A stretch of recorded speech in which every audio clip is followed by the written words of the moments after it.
Sexta-feira, quando o sol se despede, é hora de aconchego, de acender as velas, hora de casa cheirosa. A penumbra da tarde de sexta é hora de comida boa, de risada, de família perto, de música bonita. É hora de cantar e de ouvir, de falar e calar. É o momento de lembrar de onde viemos e para onde vamos, de aquecer a alma com a presença do Eterno, que é o Senhor desse dia. É o nascer de um dia e no morrer de outro.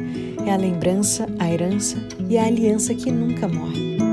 O sol baixando é o sinal, o momento de parar, respirar e viver as próximas 24 horas em completo estado de entrega, com o peito aberto para amar e os ouvidos prontos para ouvir. Esse é o sábado e ele começa no pôr do sol.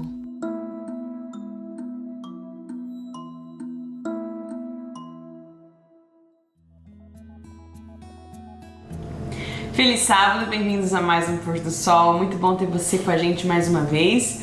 Hoje é o segundo Pôr do Sol em que a gente vai conversar sobre a vida de Elias. Não sei se você esteve com a gente fim de semana passado, a gente começou uma temporada nova. Pra gente é sempre uma correria gravar esses Pôres do Sol aqui com vocês, mas temos conseguido pela graça do Senhor. E estamos aqui mais uma vez, mais uma semana. Já fez o quê? 2 anos, né? Já fez 2 anos. A gente nem fez uma festa de aniversário. Comenta aí quem está seguindo o Pôr do Sol já há 2 anos com a gente. Desde o primeiro Pôr do Sol. Porque a gente lê os comentários. Às vezes a gente comenta, dá um like, a gente sabe que vocês estão comentando, a gente fica feliz de ver como tem abençoado a vida de muitas pessoas. Aliás, eu encontrei um casal aqui numa igreja. Não, vamos guardar essa história. A gente tem que contar essa história. A gente tem que guardar essa história para um momento especial, porque é uma história maravilhosa. É um fruto do pôr do sol que pegou a gente super de surpresa, mas nós vamos contar. Vamos guardar aí um spoiler. Deu um spoiler aqui, mas não vamos contar tudo. Gente, feliz sábado. Agora chega o momento de dar uma parada, de dar uma desacelerada na loucura da semana. Não sei se você tá chegando do trabalho, se você já tá em casa com a sua família, enfim, se tá sozinho. Abra sua Bíblia hoje no livro de 1 Reis, capítulo 17, versículo 8. A gente vai ler do versículo 8 ao versículo 14. Tem uma história no livro de 1 Reis que é de quebrar o coração, assim, no começo. Então, vamos ler juntos. Versículo 8. Então a palavra do Senhor veio a Elias. Vá imediatamente para a cidade de Sarepta, de Sidom, e fique por lá. Ordenei a uma viúva daquele lugar que lhe forneça comida, e ele foi. Quando chegou à porta da cidade, encontrou uma viúva que estava colhendo gravetos. Ele a chamou e perguntou: pode me trazer um pouco d'água numa jarra para eu beber? Enquanto ela ia buscar água, ele gritou: por favor, traga também um pedaço de pão. Mas ela respondeu: juro pelo nome do Senhor teu Deus, que não tenho nenhum pedaço de pão. Só um punhado de farinha num jarro e um pouco de azeite numa botija. Estou colhendo 2 gravetos para levar para casa e preparar uma refeição para mim e para o meu filho, para que comamos e depois morramos. Versículo 13. Elias, porém, lhe disse: não tenha medo, vá para casa e faça o que eu disse. Mas primeiro faça um pequeno bolo com o que você tem e traga para mim. E depois faça algo para você e para o seu filho.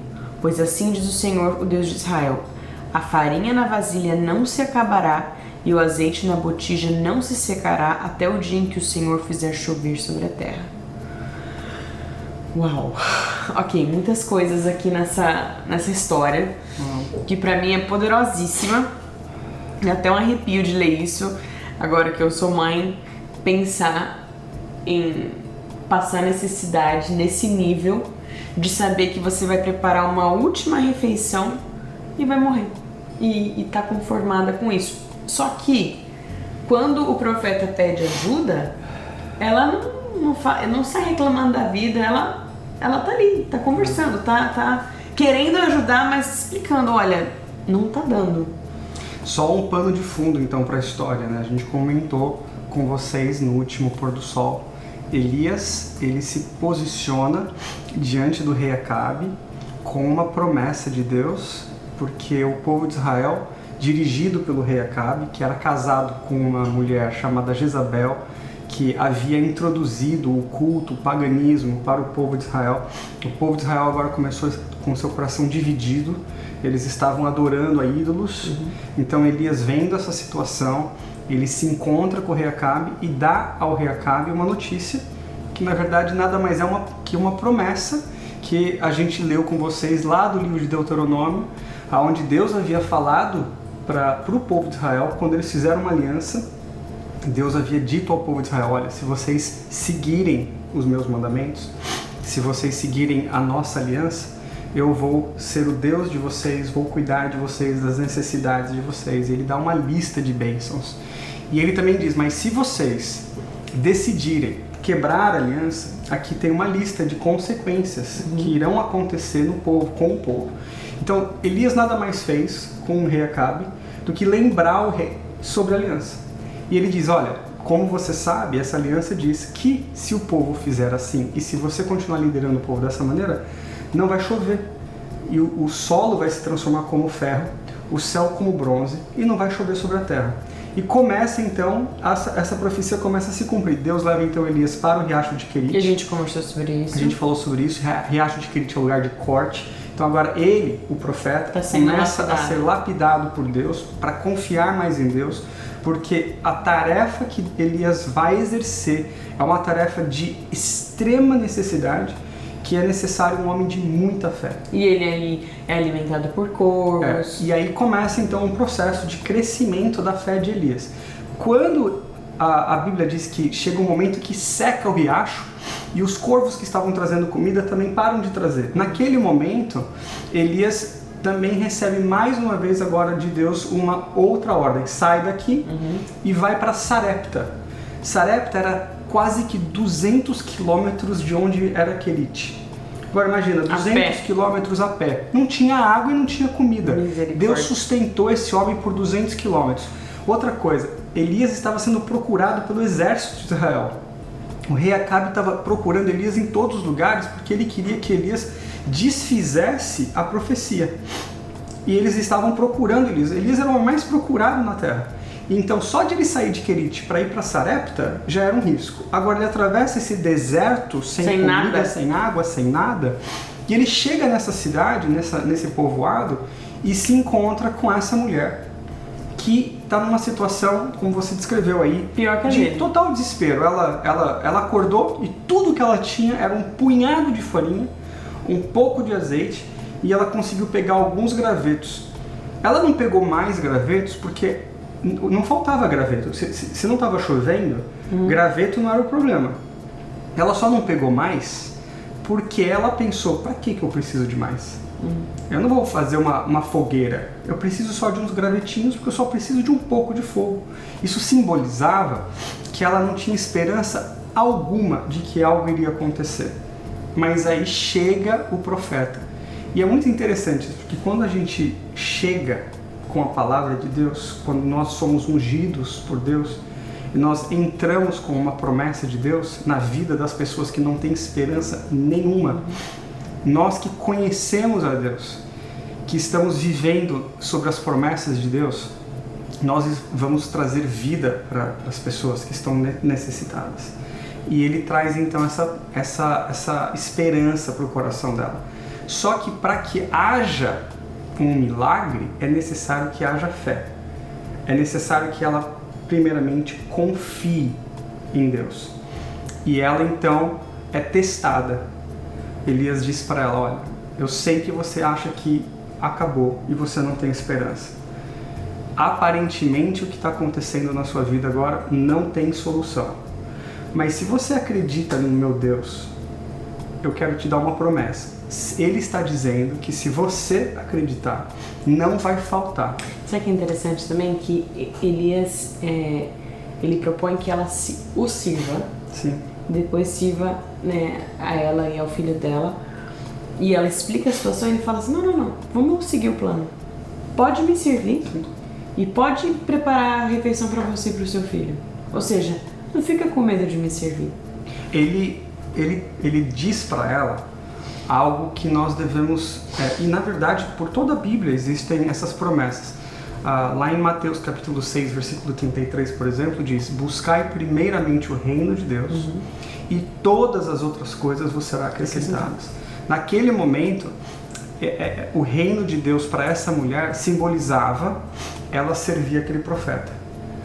Na nossa vida pode simbolizar outras coisas, né? Às vezes a gente se esquece de colocar Deus como prioridade. Ela colocou o profeta de Deus como prioridade. O que ela pensou naquele momento? Se eu morrer, tudo bem, mas esse homem não pode, porque ele está carregando uma promessa de Deus. Ela entendeu que a missão dela naquele momento era fornecer para aquele homem a oportunidade de continuar o ministério dele. E ela confiou que Deus iria, naquele momento, prover para ela, apesar de ela não ter nenhum tipo de prova de que isso ia acontecer. E Elias disse para ela: não vai faltar. Então a palavra de Deus também diz lá no livro de Filipenses capítulo 4, versículo 19, assim: o meu Deus suprirá todas as suas necessidades. Então as nossas necessidades, quando nós temos necessidades que às vezes a gente precisa fazer uma diferenciação. Nós temos às vezes desejos e nós temos necessidades. Muitas vezes nós oramos por desejos. E esses desejos às vezes não são atendidos. Mas necessidades, principalmente as necessidades espirituais, elas são sempre atendidas. Quando a gente ora por coisas que têm a ver com as nossas pobrezas espirituais. Por exemplo, nós somos carentes de graça, carentes de compaixão, carentes de amor, carentes de paciência, carentes dos frutos do Espírito. Essa pobreza que nós temos, quando nós entregamos isso para o Senhor e falamos: olha, eu não tenho nada, mas o que eu tenho, que a minha vida eu te dou, pode o Senhor então prover para mim, porque eu tenho necessidade dessas coisas? Ele nos dá em abundância. Então essa história, na verdade, nada mais é do que um lembrete para todos nós, que quando falta na nossa vida, nós temos um Deus que provê. Qual que é o desfecho da história para quem não conhece? O desfecho da história é que quando ela produz para Elias aquele bolo e oferece para ele a comida, Deus então cumpre a promessa. E ali então não falta na botija azeite e na panela farinha por todo o tempo que não choveu em Israel. Todos os dias que ela acordava, ia na cozinha, existia farinha, existia azeite. E é assim que Deus vai fazer na nossa vida. Azeite é símbolo do Espírito Santo. E farinha é o símbolo do pão, que é o pão da vida, que é Jesus. Todas as vezes que a gente entrega para Deus a nossa vida, não vai faltar o poder do Espírito Santo para você e não vai faltar a graça de Jesus Cristo na sua vida. Todos os dias da sua vida, quando você acordar, poder vai estar sobre a sua vida e graça vai estar sobre a sua vida. Todos os dias da sua vida, Ele vai prover para você as bênçãos espirituais. Amém. Que Deus abençoe você nesse sábado, que seja um dia de bênção. Que a gente consiga tirar nossa mente dos problemas, das coisas que estão faltando, que a gente possa ter a mente focada naquilo que Deus supre, que são todas essas coisas, e tudo que está faltando, Ele vai suprir. Que você tenha um sábado abençoado com a sua família. Se você estiver sozinho, que você sinta a presença de Deus, e esteja com a gente aqui sexta que vem, que a gente vai ter mais um pôr do sol, ainda conversando sobre a vida de Elias. Vamos orar. Querido Deus, obrigado pelo privilégio de confiarmos no Senhor. Assim como Elias, nós queremos também trazer vida para as pessoas que nós entramos em contato. Porque esse mundo está cheio de pessoas sem esperança. Nos ensine, Pai querido, a viver sobre as suas promessas. E também, com a lição dessa mulher, nos ensine a entregar ao Senhor sempre o nosso coração, a nossa confiança. Porque o Senhor sempre vai prover. Eu não sei o que está acontecendo na vida daqueles que estão assistindo esse programa nessa noite, nesse pôr do sol. Mas se há alguma necessidade, principalmente espiritual, que o Senhor possa prover e que não falte graça e nem poder na vida dessa pessoa nesse momento, em nome de Jesus. Amém. Feliz sábado. Feliz sábado. E eu prometo que no próximo pôr do sol a gente conta a história que o César começou. Tchau.